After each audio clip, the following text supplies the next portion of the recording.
I forget what date it is on the calendar that you have, but I think we have the next quantum, or the quantum physics meeting here, the third, is it the third Saturday or Sunday? I don't know what it is.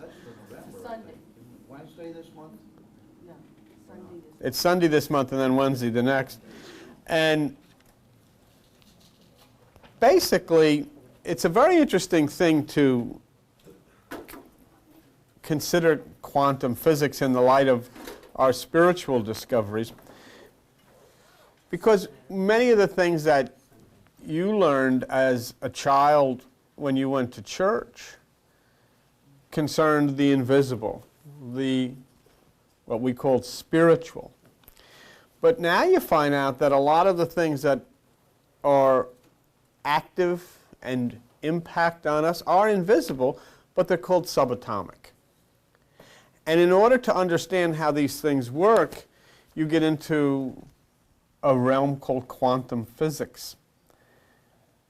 And quantum physics is a study of people minds and thing minds, which creates a whole new thought process for us, because what are thing minds? We never considered before thing minds. I mean, people minds, each of you have a mind and you think, but now we get into quantum physics, we find out that the things that we didn't realize think. Like light. Light thinks. And that's impossible for you to accept that light thinks. Only because you don't understand quantum. But quantum says that light will decide, when it has a choice, which is the best route to take. How? Because it has a consciousness. Regardless of whether you or I understand that, that's, the physicists tell us that. And so, not only if you consider that light thinks, then you have electrons that think. And electrons that think are not only outside in the universe, they're inside of your body. And this begins the old light and darkness, positive and negative, yin-yang, because in a nucleus you have an electron which is negative, a proton which is positive, and then you have something that doesn't have a charge which is called a neutron. And all of these things are not only in the universe, but they're inside of you, and they think. And so the only difference between you and what's in the universe is you're attached to the body that you have. But once you separate and detach from that body, you're part of that cosmic whole and that cosmic intelligence. When you turn on your television set, millions of ghosts leave the tube and head out. Ghosts. So that's ridiculous. So it's maybe ridiculous, but it's true. Each electron that exits from the tube to smack the screen, there's only one that does, but each of them, billions of them, have a ghost attached to them, and the ghost decides we're going to go to the left, going to go to the right, going to go up or down. And also the amazing fact is that when you look at, or try to look at an atom, you immediately change it just by looking at it. It changes simply by your observation. So these are amazing things which finally in I guess it was 1900, Max Planck was his name, I guess from Germany, discovered what we know as quantum physics, which throughout, see, like classical physics says that you'll have an answer to your question and it will either be yes or no. But quantum physics says the answer will be your experience. You have an experience. Gary Zukav wrote this book called The Dancing Woolly Masters. It's spelled W-U-Li, and Wu Li is Chinese, and it means the movement of energy, but it also means enlightened.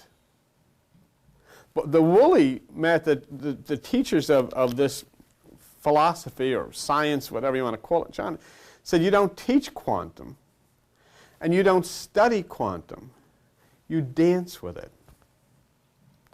And that basically is your meditation, and that's why so many of us get so frustrated in meditation, because we're trying to study it, we're trying to figure out how to do it, but these masters say, no, you don't do that in meditation, you just dance with it. And when you go into meditation to dance, you should never lead, because you're the bride.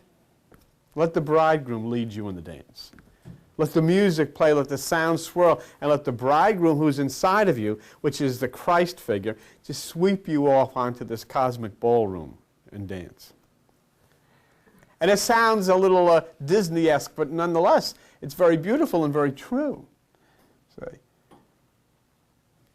I had a conversation, I was telling the folks the other night, Tuesday night, I was telling them, I had a conversation with a friend of ours from New York City who's a Sufi Muslim.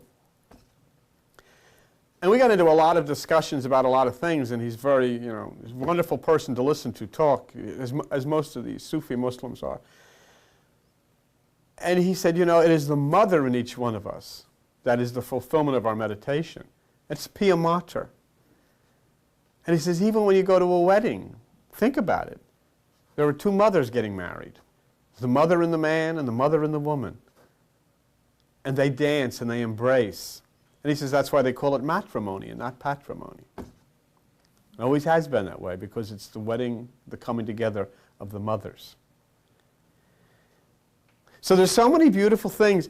I mean, we know so much. We have a nuclear plant down here. We know so much about atoms. We know so much about all of these types of things and the power that atoms have and what they do and how they do it and so forth and so on.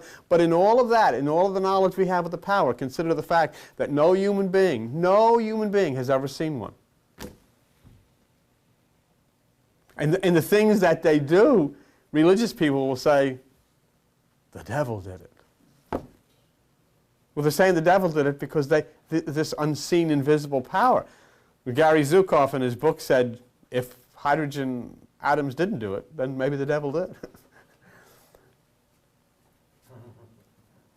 So when we begin to understand that there is an entire source of energy and living intelligence that surrounds you, that the thinking goes on outside of you by thinking things, in addition to thinking people.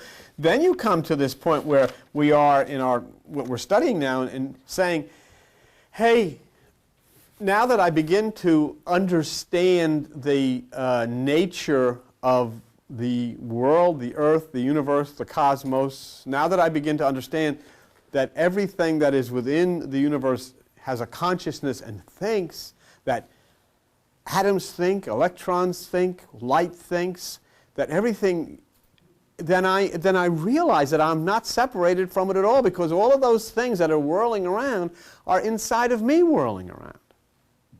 They're the same things. So then I start to say, maybe it's time then to look at these mysterious things written in scriptures and say, are they speaking to me about a scientific truth that I can be part of rather than some religious stuff that is simply going to coerce me into some kind of a tribal mentality? And so we came to the point where we're on the eve of announcing, I think October 23rd, they're announcing the next planet. That's what it says on the computers. So we're on the eve of the announcement. Albert, okay?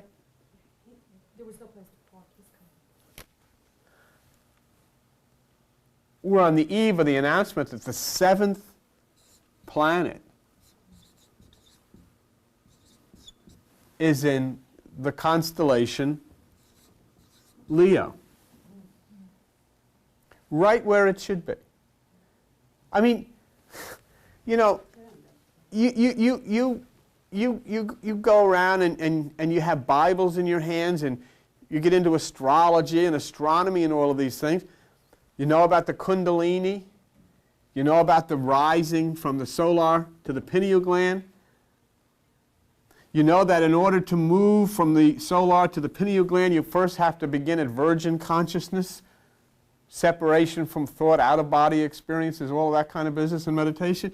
So you have to go from the virgin mind to the pineal gland, which is represented by Leo, which is also the riddle of the Sphinx. The face of the virgin, the body of the lion. The beginning from nothingness to Christ consciousness. And so here then in October 1995, they started discovering these planets with sun stars, which was never seen before. And where did they find the first one? After Pegasus, which was the declaration, they found the first one in Virgo. the Virgin. And where have they found the seventh? In Leo. And so here then the riddle of the Sphinx is fulfilled in the cosmos. It's fulfilled in you. It's exactly the same. And so it's an exciting time because all of this is happening. The amazing thing to me is that most people have no idea that it's happening. I don't know how many of you had an opportunity to see the Learning Channel the other night about the Sphinx. What they are able to do is prove by calculations that the Sphinx in Egypt was constructed, are you ready for this? 10,500 years ago. That's 8,000 years before there was an Egypt. And that at the time that the Sphinx was built, the sun was in the sign Leo.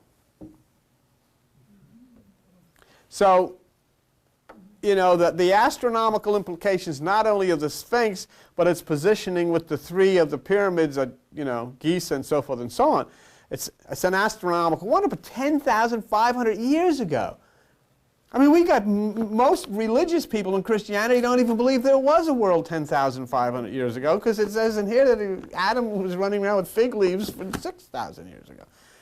So we begin to understand and we begin to learn. So I brought you to this situation because now that we're discovering the seventh planet, which is a significant discovery, if indeed you understand what Kundalini is, and the energy rises from your solar plexus to the pineal gland of your brain, and that movement of the seven. If you understand the movement of the sun and realize that it rises out of the winter solstice in December up to April and May, through the seven until we get from winter to spring. And then you realize that the sun rises at the solar plexus up to the pineal to the seven. Now you've got the situation of the discovery of these new planets which have never been seen before with suns. And we have seven. And the seventh one, impactful. I mean, is all of this a coincidence? Is all of this a coincidence that it winds up in Leo? I mean, everything has, as we've taken you through step by step to each planetary discovery, everything has fit exactly where it was placed here in this book. The only thing is we just have never been able to grasp this thing. We've been frightened by religious people of our very nature, our minds, our universe, and we're saying, stay away, don't meditate, don't go in your mind, oh, don't look at the stars, don't get into any of that stuff. And what have we done? The Bible says, my people perish for lack of knowledge. So I brought you here a few weeks ago to the point in our instruction, our next movement as we studied quantum and so forth and so on, is that we're preparing to open the seven seals. Now, would you take your car engine apart? Certainly not. Why? Because you'd never know how to get it back together again, for one thing. And if you take it apart, when you step on the gas, if it was me, the thing would explode. You wouldn't know. You can't do something like that. Would you take your television apart? Take it apart and clean the wires. Would you take your telephone apart? Absolutely not. You wouldn't play with any of this stuff. And yet people would want to sit down and get the Kundalini and all of this stuff to start happening in their minds and have enough clue what to do with it.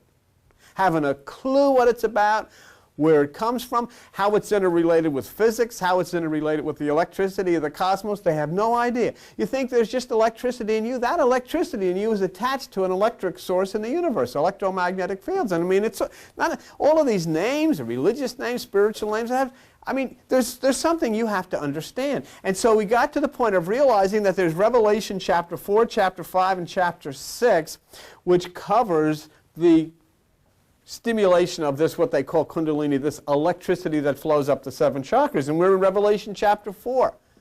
And within Revelation chapter 4, if you have one of those Bibles, to page 1004, we will do a little synopsis, because what have we learned so far? The first thing that you learned so far was that there's a door open, which means there's an opportunity. There's an opportunity for you to get involved in this. There's an opportunity for you to flow in this. But that doesn't mean that because you come into a church, you check your brains at the door. All of a sudden, you're very intelligent people, you know. You have computers, you went to school. How many of you went to school? Most of you, I'll bet. Because I see you got pens and you can write. I see you look down at the book, unless you're kidding, you can read. So I mean, most of you went to school. But yet you'll come into churches and sit there and listen to them tell you the most bizarre tales in the world of fish swallowing people and people getting pregnant without having sex and all this kind of stuff. And you say, oh, that's right, glory to God, I believe that. You know you don't. Don't believe any of it because it's silly. And it shouldn't be silly because God created a magnificent universe which requires at least a degree of intelligence to function in it. I mean, they don't even let you ride a car without a license. Why? Because you're supposed to know what you're doing. But yet we can come into these churches and absorb ourselves with these bizarre people with costumes on and pointed hats, and they're telling us all this weird stuff. They got the windows painted and all these things. And we think it's wonderful. This is wonderful. Because we've never settled down to think. So here now there's an opportunity. You see it in Revelation 4:1, a door opened. Remember then we started, they talked to us about the trumpet, which we know is Om. So there's a connection there of electrical energy, I even spell it that way, of electrical energy that flows through your spine. That's what the trumpet. Then there was the jasper and the sardine, and the jasper is white, which is consciousness. Separation from thought. The sardine is red, which is the emotion. So here now we've had the opportunity, we have the understanding that there's a movement of electrical energy involved in this. We understand the necessary need for purifying the mind of consciousness, of thought, and involving our emotional nature in it as well. And there is an emotional involvement in this. You'll feel it. You feel the tingling sensations. I have people come up to me at the end of the meditation and say, oh, that was a beautiful one or whatever. Your emotions do get involved in it. And then there was a reference to emerald. And emerald is green, and emerald represents the astral body. And the astral body is that point between you and what you call your spirit, your electrical realm. That's what makes you think. All of your thoughts. There's not one thought in your head. Not one of the thoughts. Close your eyes for a second. Think of the house you lived in when you were a child. Can you see it? Where did that come from? You can instantly bring it to bear out of a memory bank, but where did it come from? Sure, your brain makes it through the wiring, makes it available to you in the physical realm, but where was that stored? And there's no doctor in the world that can open your head and find a picture of that house. There's no doctor in the world that can take all of your loves and fears and hates and aspirations, and they're not in you, they're in the astral body, and it's that emerald, that's what it was telling us about. And then we had the rainbow bridge. And the rainbow bridge, which is thin as a razor, say the Buddhists, and crossing that rainbow bridge is the willingness to walk alone. And I'll tell you something, there is nobody in the world who's attached to any religious group can ever get this. You have to be alone. You have to be free. You have to be that unique, special individual you are. Any of the problems that you've ever had in your life, any of the heartbreaks that you've ever had in your life is because you're associated with somebody or something.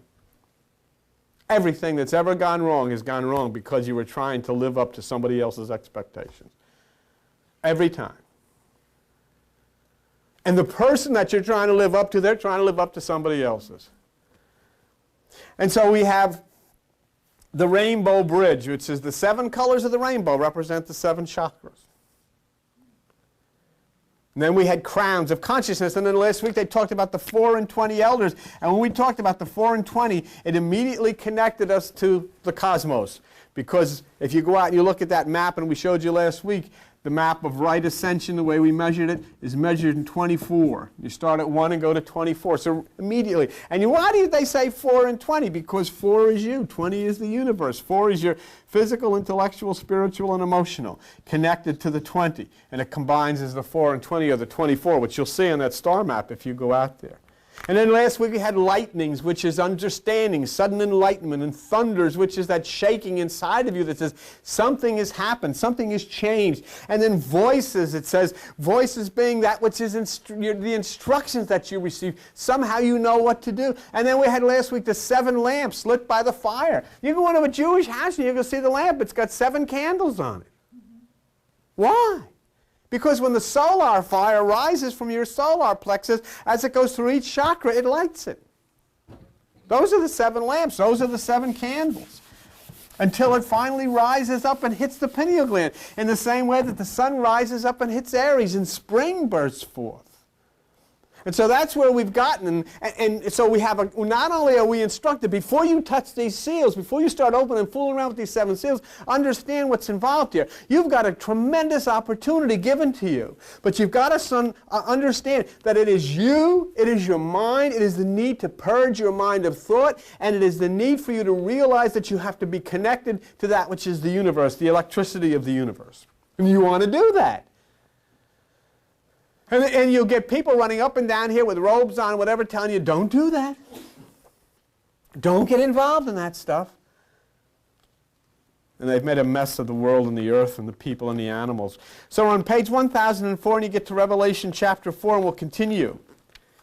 Revelation chapter 4, and you get to verse 6. And before the throne there was a sea of glass like crystal. So you got 3 ideas to consider here now. There's 3 more things. See, this is the boring part of it. You want to get in and just open the seals. You don't really care whether you know what to do with it when you open them. What are you going to do when you open it and sit? Now what are you going to do? Oh, I don't know what to do, because you didn't pay any attention. See? And that's why this was written this way. There's 2 chapters before you get to opening the seals. Revelation chapter 6, you'll open the seals, but 4 and 5 you say, hey, this is what this is all about. So pay attention, because when you start opening the box and something jumps out, you want to know what to do with it. And it will. It'll jump out. Might be that guy who's going to look at you and say, what's the symbol? What's the name? What's the number? Everybody's been trying to open these seals. David Koresh tried to open these seals, burn the whole place down. He didn't know. He hadn't a clue. He hadn't a clue. So here we have 3 things to consider now as we continue our movement towards this. 3 things considered that they're connected with consciousness. You have the sea, you have glass, and you have crystal. 3 ideas. And the sea can either be raging or it can be calm. The sea can either be raging or calm. Raging, it is a symbol of your churning emotional nature. You don't have to raise your hand, but how many of you have recently been through a period when the sea was raging?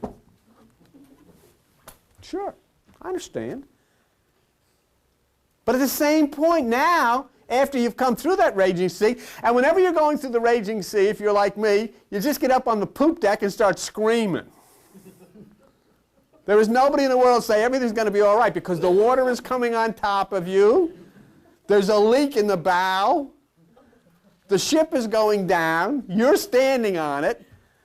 And somebody says, don't worry. The only point at that time, the only thing you can do is just hang on to the mast and just hope. But then you understand that you get into meditation, and now you're on a very calm sea, and it's beautiful. It's like crystal. What happened? Well, now you go back into the books that you used to read. You remember there's a Christ consciousness, there's a Jesus, whatever you want to call it. There's an energy that when you touch it in your meditation says to the churning sea, peace, be still. Be still. And so the raging stops.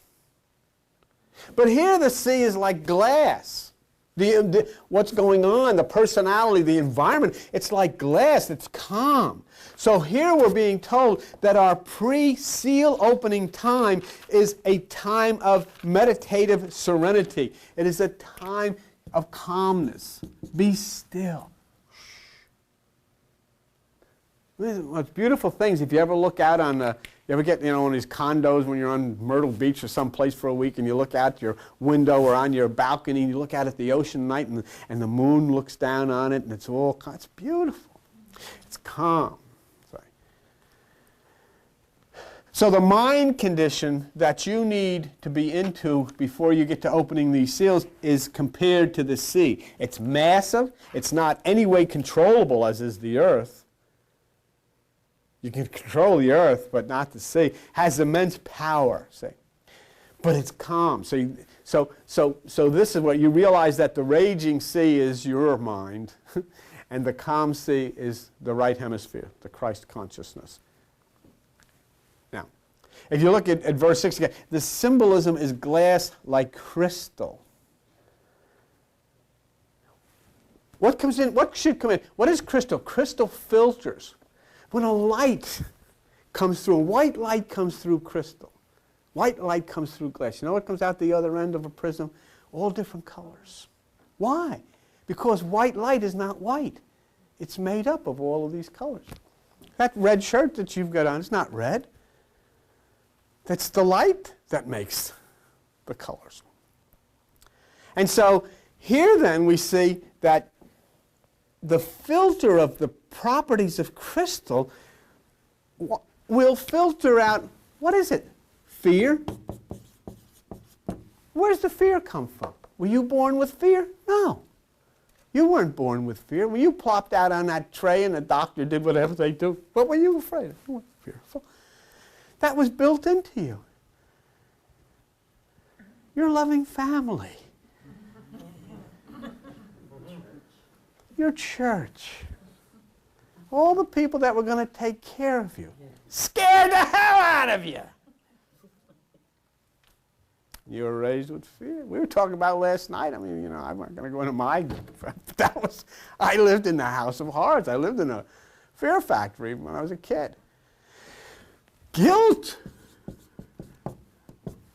You're nothing but a worthless sinner. All of your righteousness is like filthy rags. You've heard that. No matter what you do, it's no good. Who told you that? The church. So all of these things then, and what do they do to you? They make you sick. They work at you from inside and they gnaw at you and they make you sick. And some people get so sick that they wind up in a hospital.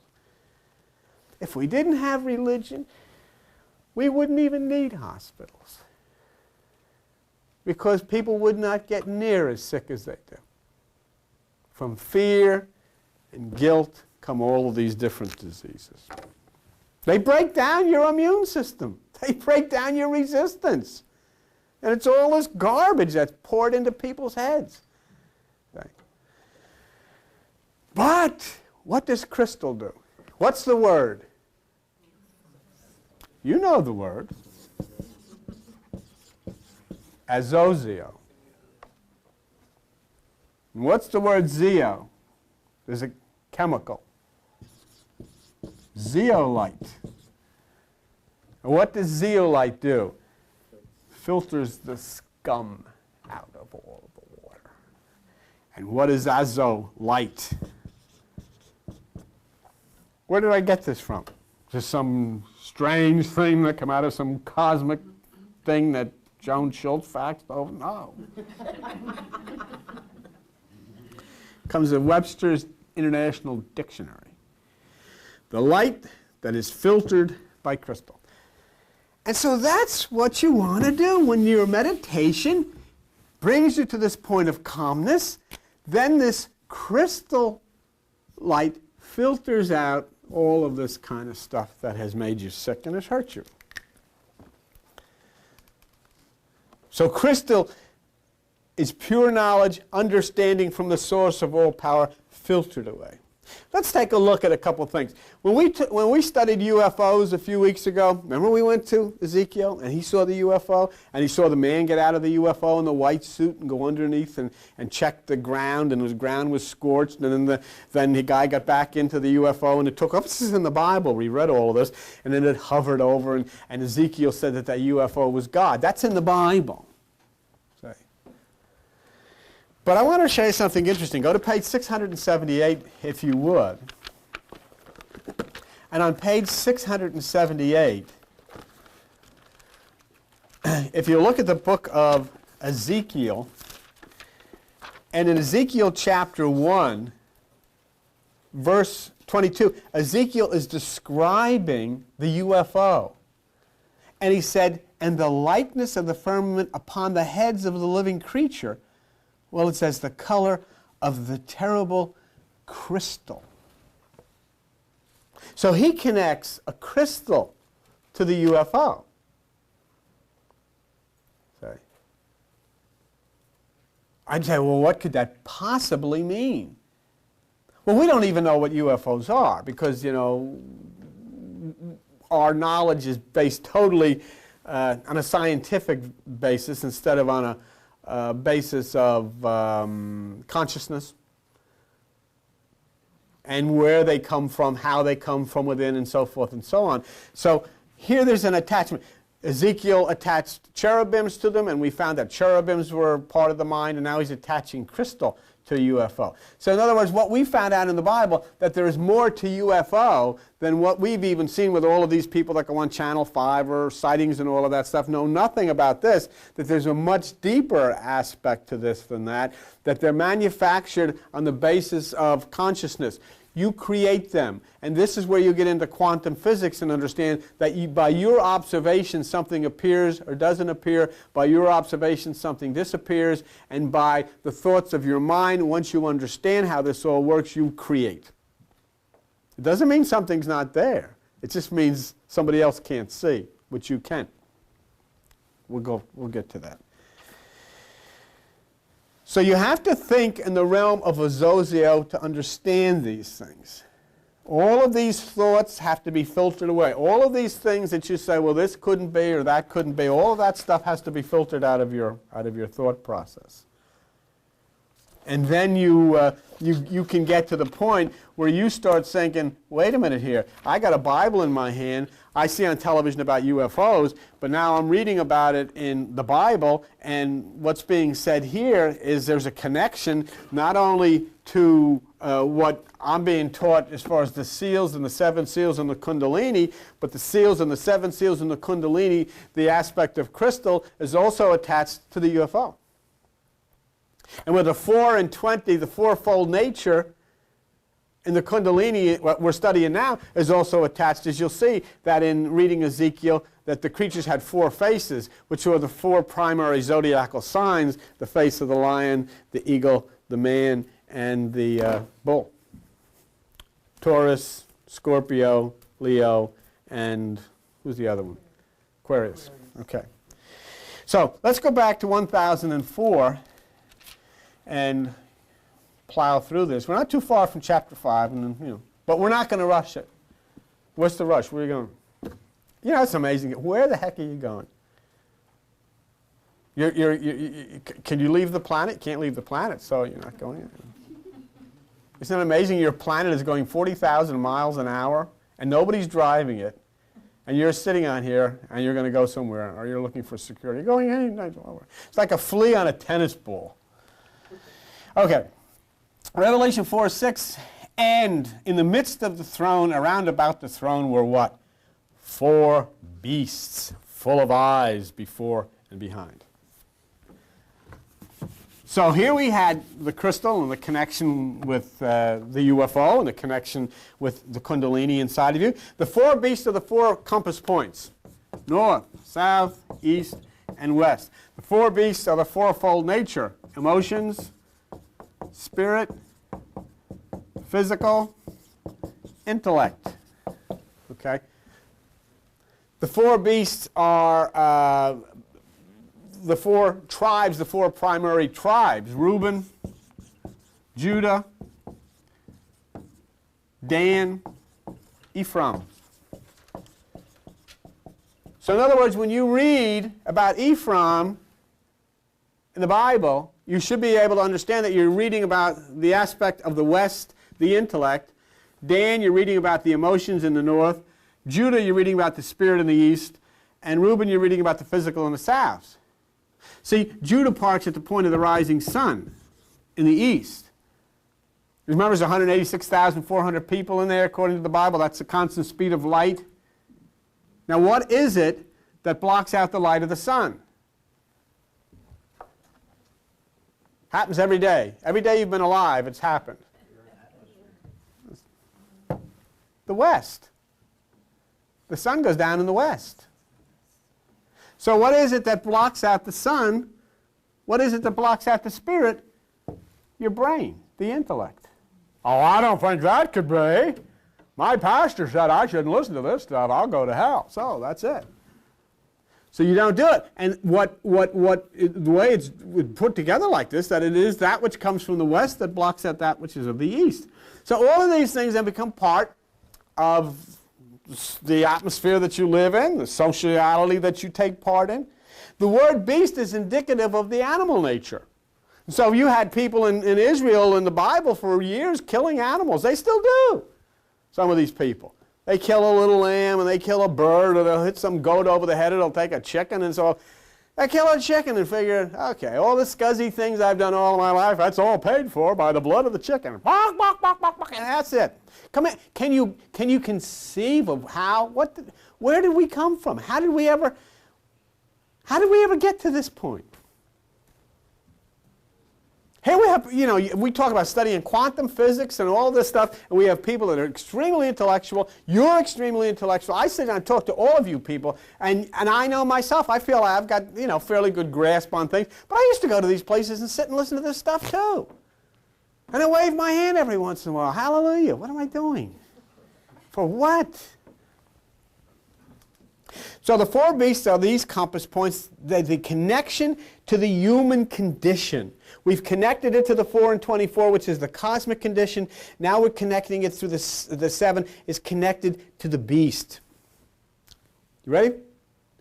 All the stories you've read about, all the stories in the Bible come back to one point. It's just like Hare Krishna, born of a virgin, the wicked king going to kill all the children, Jesus Christ, born of a virgin, the wicked king going to kill all the children. Same story. Nobody robbed it. The Christians didn't rob the story from the Hindus. It's the same story. It's given to everybody. It's like the 100-monkey theory. One monkey cleans his nuts or whatever they clean in one lake, and then around the other end of the world, some other monkey's cleaning his, and everybody's, So, on you go. There's not a dish. A monkey doesn't have a dish. He's not cleaning his dish. They have stuff. Clean his face then. All right, page 5. I always know how to wake you up anyhow. Don't say that, I wake you up. It's still the 100-monkey theory, and whoever it is. Oh, I'm telling you. Why don't you explain it? Everybody might not know. Quit while you're ahead, Joe. All right, let me gingerly explain it. A monkey goes into the water and cleans something. Another monkey on the other side of the world goes into the water and cleans the same thing. The two monkeys never communicated. It's like all of the cultures in the world have a Noah story, yet they never communicated, and they all have this kind of story. Because these are stories of consciousness. We're talking about the beast. You know that the movement of the energy through the chakras goes through 7 chakras. Whether that's just spiritual or whatever, metaphysical, that's irrelevant. But that's the way it's set up. Through the 7 chakras, so the beast is cleansed by the fire going through the 7 chakras until it hits the pineal gland and so forth and so on. Now let me show you something on page 5 in the Bible. Go to page 5, Genesis chapter 7. And in Genesis chapter 7, on page 5, if you look at this, okay?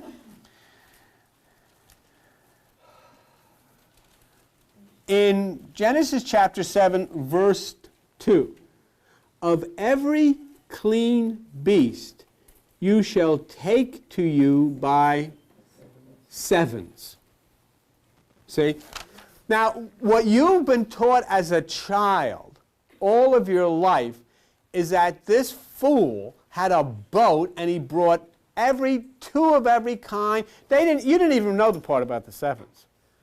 You always thought there was two of every. Okay? The two of every is the unclean thing. The seven of the clean you brought back. So he had, all kinds. But the seven beasts are clean means that the energy has flowed from you, from the solar plexus through the seven chakras, impacting the pineal gland, and cleans out the bestial nature or the animal nature of the brain. I know this is a shock, and I know this is not easy to take, but let me just lay it on you anyhow. Did you realize that the story of Noah's Ark is a myth and that it never happened? Try to handle it,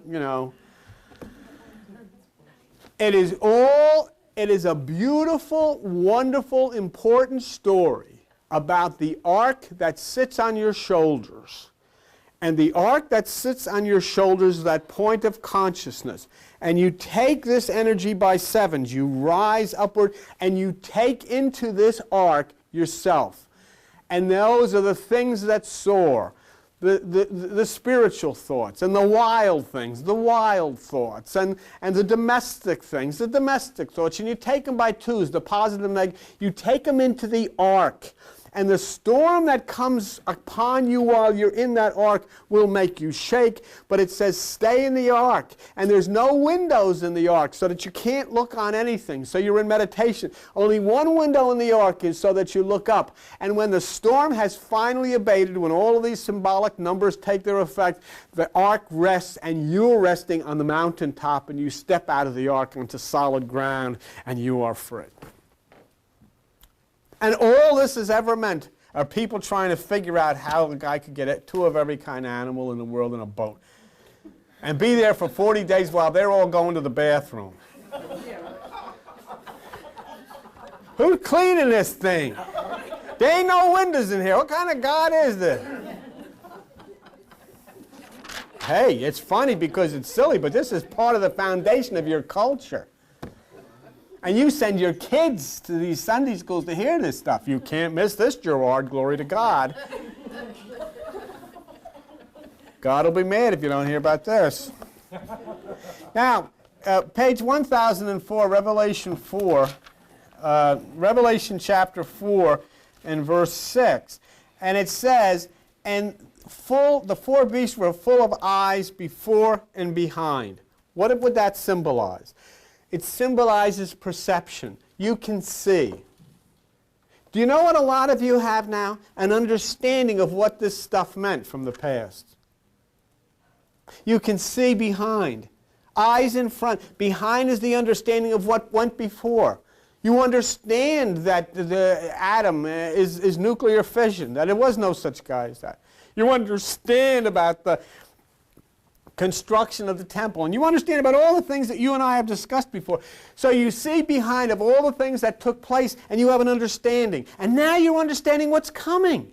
You have eyes behind you that say, oh, I understand what they meant now, what they're telling me. You have eyes in front of you. You understand what's coming, and you do. You're waiting on the edge of your seat. You're waiting for that full announcement of the seventh planet. You're waiting to find out what happens when they find the eighth planet. You're waiting for the fulfillment of 4555, which you know is a galaxy. I was with people last night, and folks that are religious people, spiritual people that go to a denominational church, and I told them we've got God's address in case you want to send him a card. And the eyes bug out. What? We're eating shrimp, and this shrimp is spitting out. What is this? Because I was serious. I said, I know where he lives. What are you telling me? I said, it's always been an unlisted number, so I don't know if we want to give it out. What could it be? What could it be that here we have 3,000 years ago, 2,000 years ago, these people in Egypt saying Jesus gave them this number. What's the number? 4555. What the heck is that? And then you find out 4555 is a galaxy in the constellation Virgo, the Virgin. An unnamed galaxy with a bright center, sharply defined features. What else could it be? And so you wonder if they come in UFOs or if people have come. I know exactly where they come from. They come from 4555. And not only can it say 4555, we have the coordinates for 4555. You can look on the star map and pinpoint exactly where it is. How much more can you do? So I'm telling you, there it is. We've solved the mystery. We know exactly where they all live. And everybody sits and stares at you. What is this? What do you have to do? It doesn't work. No matter what anybody tells anybody, nobody cares. Nobody wants to, because they can't believe anything. You have lived all of your life and been taught in churches so much absolute baloney that no matter what happens, if Jesus walks through the door and says, "Here I am," say, "Okay, I can't come in this afternoon because I have to go to the soccer game."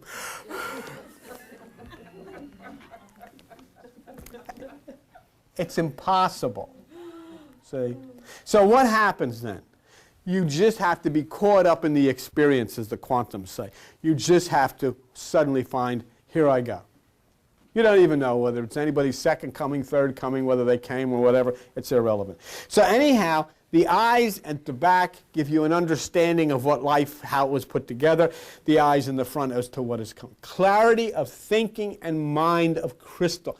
The awesome power of the right side. So you have the description of the four beasts, cosmic and human. See? And it takes us directly to the zodiac. Look at Revelation 4. Are you there? Verse 7. The first beast was like a Leo. Okay? And the second beast was like a calf. Well, why a calf? Why, you know, because it's the child quality. Why didn't Jesus ride a donkey? He didn't. He rode a foal, the child of the donkey. See? It's important the animal nature is a calf or a child because it's the child of promise within you. And the third beast had the face of a man. Aquarius. And the fourth beast was like a flying eagle, Aquila, Scorpio. Okay. So here we have the human condition firmly attached to the mysteries of the zodiac. So now before you open these seals, I want you to understand something. You learn that you're involved in it, the Kundalini, the Om and all. You learn that the cosmos is involved in it, and you also learn the zodiac's involved in it. So, now, were you with me a minute ago when we went to see Ezekiel about the crystal, about the spaceship, the UFO? Come with me again. Go back to page 678 and look at Ezekiel chapter 1. And he's talking about the spaceship again, this UFO. I mean, you call it a UFO because it's something that flew. It was an object that flew and it was unidentified. So it's unidentified flying object. Is that what an unidentified flying? If you see something flying, it's an object. It's a flying object. Is that hard for you to deal with? Anybody here object that an object that's flying is a flying object? Okay, I'll buy that. Glory to God for that. And if you can't identify it, then it would be called an unidentified flying object. That's what happened here. Okay, this guy saw an object that was flying unidentified. But look what he did. In Ezekiel chapter 1, look what verse 10 says. And as for the likeness of their faces, they had the face of a man, and the face of a lion, and the face of an ox. There's a different thing of the bull Taurus, and the face of an eagle. So there you had the four prime cardinal signs there. Not only attached to the Kundalini saying, hey, pay attention to the zodiac when you get involved in this, but also the zodiac attached to this UFO that Ezekiel saw. Don't try to digest the whole thing now, except there's a connection here, folks. There's a connection, say. Now, remember I talked to you about, I hope if you can give me a few more minutes, because I'm just trying not to rush, but at the same time. Remember I talked to you about the construction of the tabernacle? And you remember God said to Moses, make this in a pattern because there's something in there that's a pattern of something that exists. And he said make an outer court and make a holy place and separate the two by a curtain. And then we found in Stedman's dictionary that your brain has an outer covering called dura mater, which is hard mother. And the most sensitive part of your brain, the inner part, is called pia mater, which is tender mother.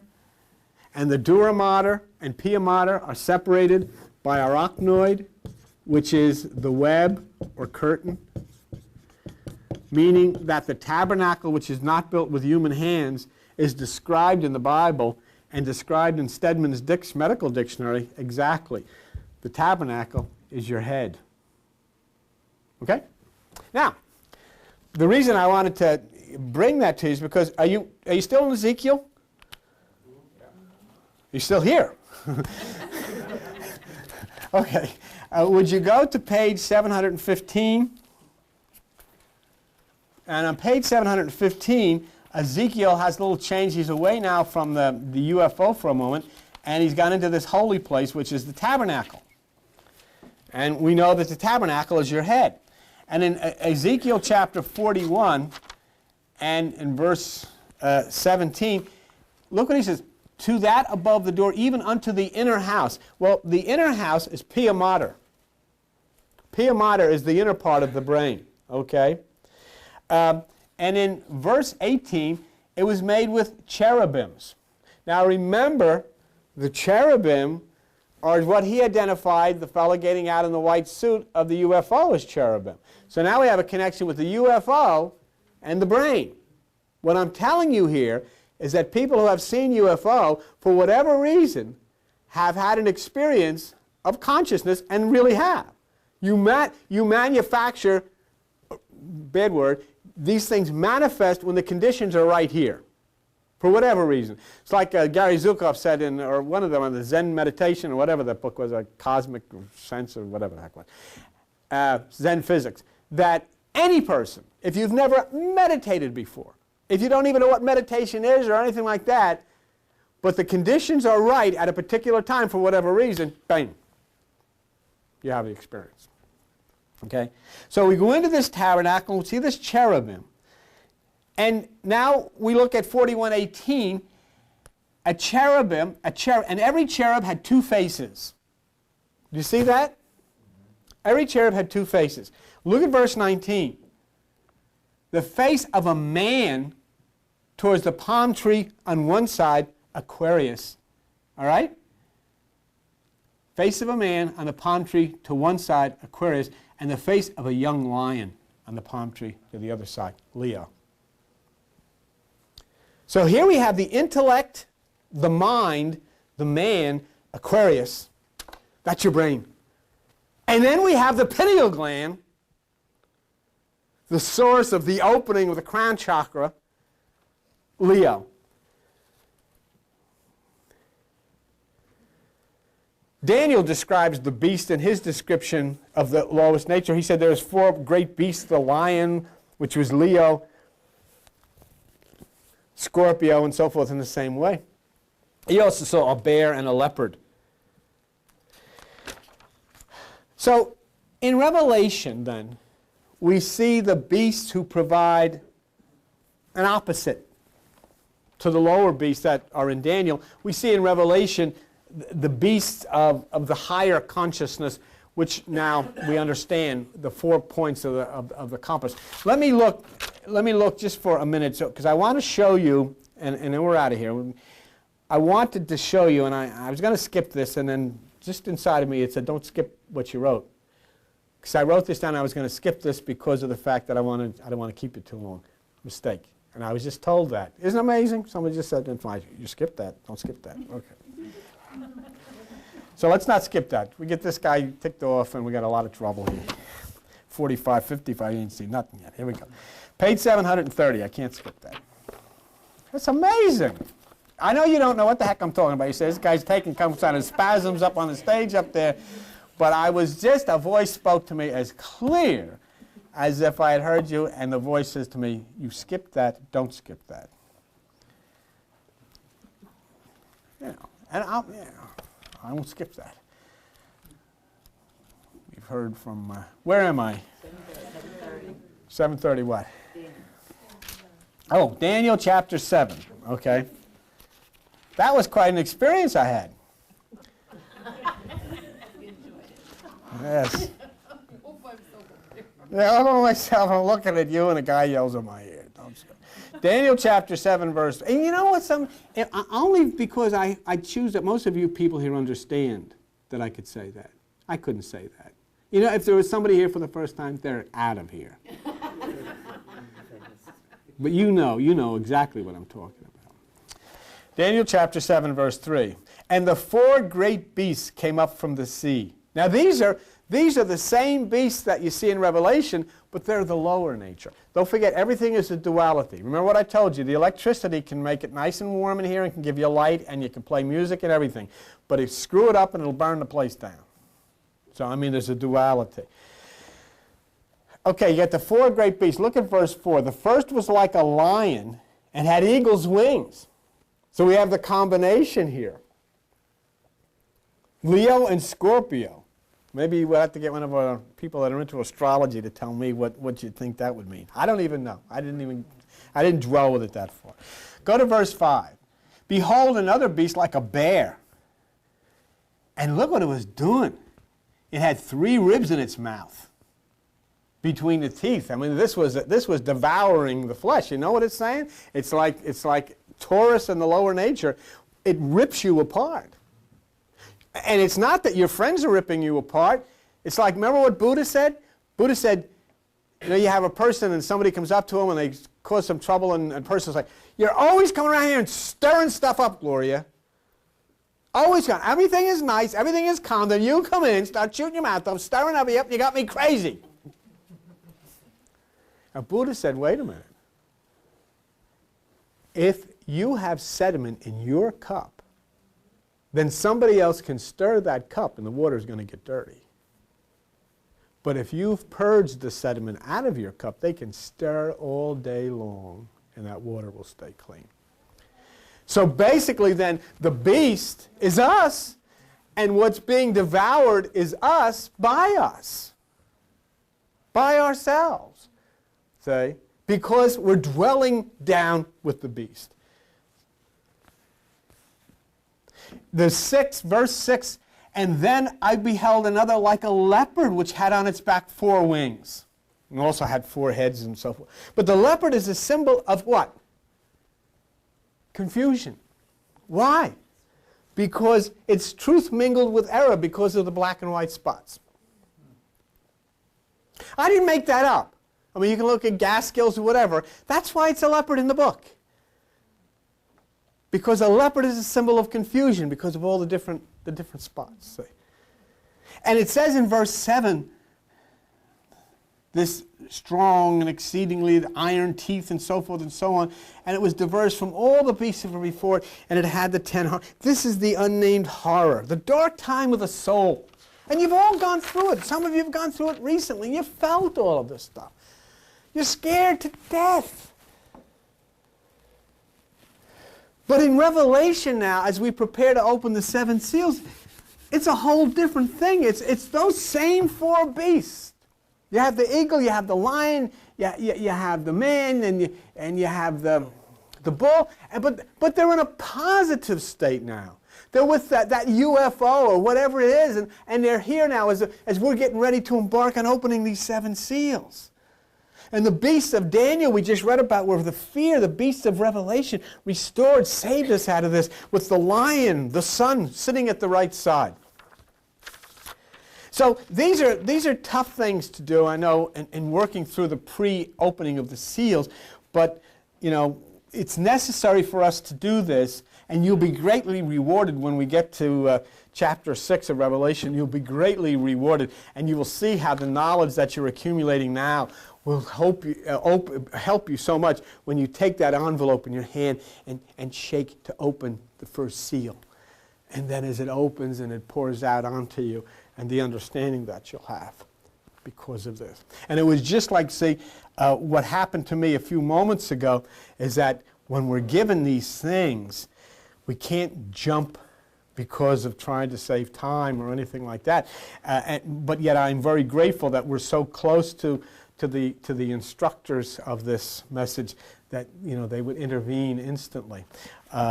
It's very hard sometimes to understand how these things happen, but you have to realize that, you know, we communicate. We have a transmitter in here. It's just absolutely, we don't know the power of it. The power of its ability to heal, the power of its ability to communicate, and it's such a power, and it moves into the universe, and the universe moves back. What is it? remember we talked about it, and then I'm done.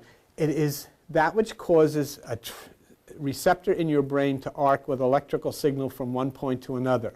And it depends whether the angle is coming this way, whether it's coming this way, whether it's coming this way. And so that is who I heard from just a moment ago would be the angle of the arc of electricity, or the arc angle. Right? And that's why they use those words. It's the archangel, it's the arc that is the electric, and the angle that it comes in.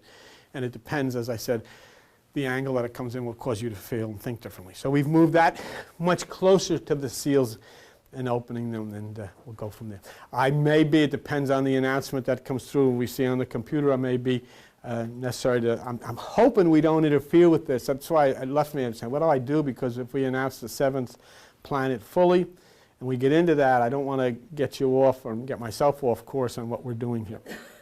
So I may let that planet thing go until we complete this, because I think at least complete Revelation 4, which we're not far from, because it's important.